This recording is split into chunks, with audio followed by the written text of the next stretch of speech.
গণতন্ত্ৰৰ চতুৰ্থ স্তম্ভ সংবাদ মাধ্যমৰ ওপৰত চূড়ান্ত আক্ৰমণ আৰম্ভ কৰিছে বিজেপি চৰকাৰখনে। আমি দেখিছো বিজেপি অহাৰ পাছত আচলতে আমাৰ গণতন্ত্ৰৰ চতুৰ্থ স্তম্ভৰ প্ৰতি আক্ৰমণ নমাই আনিছে। আমি দেখিছো বিভিন্ন সময়ত আচলতে সাংবাদিকৰ নিগ্ৰহৰ ঘটনা সংঘটিত হৈছে। আজি হিমন্ত বিশ্ব শৰ্মাই আচলতে নীতি শিক্ষা দিয়ে, সংবাদ মাধ্যমকো তেওঁ নীতি শিক্ষা দিয়ে। আজি চাওক, আজি নগাঁৱত যিটো ঘটনা সংঘটিত হৈছে, NB নিউজৰ এগৰাকী সাংবাদিকৰ ওপৰত যি ধৰণৰ অত্যাচাৰ কৰিলে, আয়ুক্তজনে যি ধৰণৰ অত্যাচাৰ কৰিলে, আচলতে গণতান্ত্ৰিক কোনো মানুহে সেয়া আচলতে সহ্য কৰিব নোৱাৰে। আমি কোনো কাৰণতে সাংবাদিক নিগ্ৰহৰ ঘটনা কোনো কাৰণতে আমি সমৰ্থন নকৰোঁ, সেইটো কথা স্পষ্ট কৰিছোঁ। আৰু হিমন্ত বিশ্ব শৰ্মাই অসমত আৰু হিটলাৰী নীতি আৰম্ভ কৰিছে। তেওঁ নিজকে একনায়কত্ববাদী এজন মহানায়ক বুলি ভাবি লৈছে। তেনেকুৱা ধৰণৰ নহ'ব ডাঙৰীয়া। আপুনি যদি এনেকুৱা ধৰণে, আমি বিভিন্ন সময়ত দেখিছোঁ দেই, সংবাদ মাধ্যমক তেওঁ নীতি শিক্ষা দি থাকে। আজি ডিচিজনক কিয় তেওঁ নীতি শিক্ষা দিব নোৱাৰে? ডিচিজনে কেনেকুৱা ধৰণে আচৰণ কৰিছে যোৱাকালি? তেওঁ মালিক নেকি? নগাঁও জিলা প্ৰশাসনৰ যিজন আয়ুক্ত, তেওঁ যি ধৰণে আচলতে তেওঁ কৰিছে কাম, আচলতে সংবাদ মাধ্যমে বাতৰি সংগ্ৰহ কৰিবলৈ গৈছে। জনতাৰ যিবিলাক সমস্যা সেইবিলাক দাঙি ধৰাৰ কাম হৈছে সংবাদ মাধ্যমৰ। তেনেকুৱা এটা ঘটনা আচলতে ৰিপৰ্টিং কৰিবলৈ যোৱাৰ সময়ত আয়ুক্তজনে যি ধৰণে সাংবাদিকজনক আচলতে আক্ৰমণ কৰিছে, সেয়া আমি কোনো কাৰণতে আচলতে মানি নলওঁ। সেই কথা আমি স্পষ্ট কৰিছোঁ, ডিচিজনকো কৈ দিছোঁ। আৰু হিমন্ত বিশ্ব শৰ্মা তেওঁ অসমৰ মুখ্যমন্ত্ৰীৰ দায়িত্বত আছে, গৃহমন্ত্ৰীৰ দায়িত্বতো আছে। তেওঁৰ এই শাসনকালত সাংবাদিকৰ নিগ্ৰহৰ ঘটনা সদায় সংঘটিত হ'বলৈ গৈ আছে। আমি দেখিছোঁ ৰাষ্ট্ৰীয় পৰ্যায়তো দেখিছোঁ, আমাৰ অসমতো আচলতে নিৰাপদ নোহোৱা হৈছে। আজি সাংবাদিকৰ ওপৰত যদি গণতন্ত্ৰৰ চতুৰ্থ স্তম্ভৰ ওপৰত যদি বাৰম্বাৰ আক্ৰমণ কৰি থাকে, তেতিয়াহ'লে গণতন্ত্ৰৰ হত্যা কৰিবলৈ তেওঁলোকে আগবাঢ়িছে। যদি সংবাদ মাধ্যমক এনেধৰণে ৰিপৰ্টিং কৰিবলৈ যাওঁতে যদি বাৰম্বাৰ তেওঁলোকে অত্যাচাৰ কৰে, তেতিয়াহ'লে ৰাইজৰ বাতৰিবিলাক কোনে সংগ্ৰহ কৰিব? তেওঁলোকে ভয় ভাবুকি দি আজি সংবাদ মাধ্যমক নিজৰ নিয়ন্ত্ৰণত ৰাখিব খোজে। কালি সেই চক্ৰান্তই কৰিছিলে যে ৰিপৰ্টিং কৰিবলৈ যোৱা সাংবাদিকগৰাকীক আচলতে তেওঁ ভয় ভাবুকি দি এই সংবাদটো পাব্লিছ নকৰিবৰ কাৰণে, ৰাইজৰ মাজলৈ যাতে ৰাইজৰ খবৰবিলাক নাযাওক তাৰ কাৰণে হেঁচা প্ৰয়োগ কৰিছিলে। আৰু নমনা দেখি সাংবাদিক কিয় মানিব? সাংবাদিকে ৰাইজৰ যিবিলাক সমস্যা আছে, ৰাইজৰ অভাৱ অভিযোগ, সেইবিলাক ৰাইজৰ মাজত লৈ যোৱা কাম।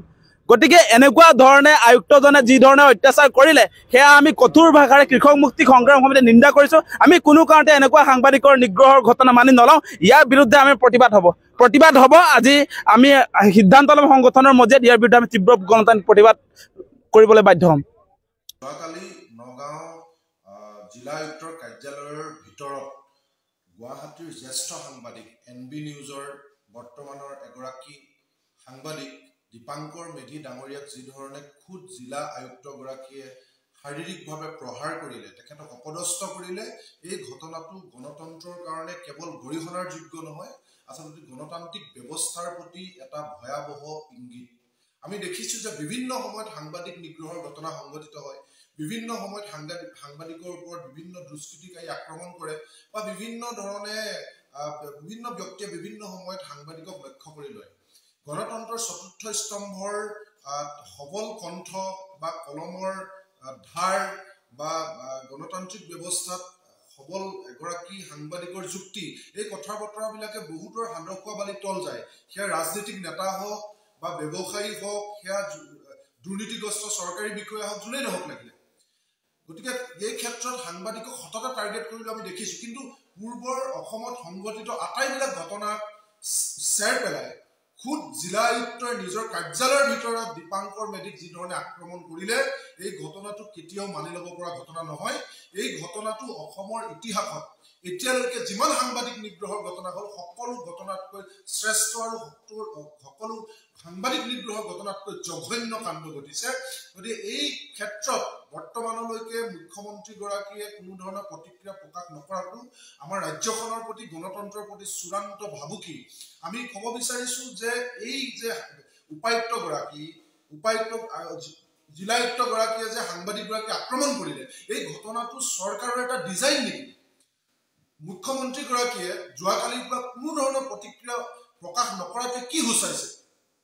চৰকাৰখনে কোনো ধৰণৰ আনুষ্ঠানিক বক্তব্য প্ৰদান নকৰাটোৱে কি সূচাইছে? এই যে কবিতা লিখিলে জেলত দিয়ে, গান গালে জেলত দিয়ে, ফেচবুকত কমেণ্ট কৰিলে জেলত দিয়ে, চৰকাৰৰ যিকোনো এটা কাম, গণতান্ত্ৰিক দেশ এখনত গণতন্ত্ৰৰ চতুৰ্থ স্তম্ভ হিচাপে সাংবাদিকৰ ভূমিকা পালন কৰিলেই যদি তেওঁলোকৰ জগৰ লাগে, আমি দল সংগঠনবিলাকে যদি তেওঁলোকৰ বেয়া কামবিলাকক আঙুলিয়াই দিলেই জগৰ লাগে, বিৰোধী দলে যদি প্ৰশ্ন কৰিলে জগৰ লাগে, তেতিয়াহ'লে আমি কোনো এটা মাধ্যমত যদি একো কথা ক'বই নোৱাৰোঁ, তাৰমানে কি এখন ৰাজতন্ত্ৰতো ভয়াৱহতা চলিছে।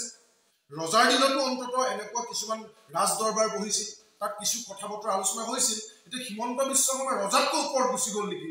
তেওঁ একদম হিটলাৰটো ওপৰত গুচি গ'ল নেকি যে কোনো একো ক'ব নোৱাৰিব আৰু যদি নহয় তেতিয়াহ'লে কিয় খুদ জিলা আয়ুক্তগৰাকীয়ে এগৰাকী জ্যেষ্ঠ সাংবাদিকক আক্ৰমণ কৰাৰ পাছতো চৰকাৰে এই মুহূৰ্তলৈকে কিয় কোনো ধৰণৰ প্ৰতিক্ৰিয়া নাই এই কথাটো আটাইতকৈ ভাবিবলগীয়া আৰু আমি এই কথাটো স্পষ্ট হ'ম যদি এই জিলা আয়ুক্তগৰাকীক অতি সোনকালে যদি নিলম্বন নকৰে আৰু তেওঁৰ ওপৰত যদি নিজাববীয়া গোচৰ ৰুজু কৰি যদি চৰকাৰে কোনো ধৰণৰ শাস্তিমূলক ব্যৱস্থা গ্ৰহণ নকৰে তেতিয়াহ'লে আমি স্পষ্ট হ'ম এই যে নগাঁৱৰ জিলা আয়ুক্তগৰাকী চাহ ডাঙৰীয়া তেখেতৰ ওপৰত আচলতে চৰকাৰৰ আশীৰ্বাদ আছে আৰু হিমন্ত বিশ্ব শৰ্মা চৰকাৰৰ এইটো ডিজাইন যে জিলা আয়ুক্ত বা এছপিৰ জৰিয়তে বিভিন্ন ঘটনা যে সংঘটিত হৈ আছে এনকাউণ্টাৰ হওক সাংবাদিকক আক্ৰমণ হওক সংগঠনৰ নেতাৰ ওপৰত আক্ৰমণ হওক বিৰোধী দলৰ নেতাৰ ওপৰত আক্ৰমণ হওক এইটো হিমন্ত বিশ্ব শৰ্মাৰ এটা জঘন্য ডিজাইন যাৰ জৰিয়তে গণতান্ত্ৰিক ব্যৱস্থাত মানুহৰ মুখ বন্ধ কৰিব বিচৰা হৈছে এই কথাটো আমি ভাবিবলৈ বাধ্য হ'ম আৰু সকলো আমি একগোট হৈ এই ডিজাইনৰ বিৰুদ্ধে আমি সকলোৱে ঐক্যবদ্ধভাৱে মাত মাতিব লাগিব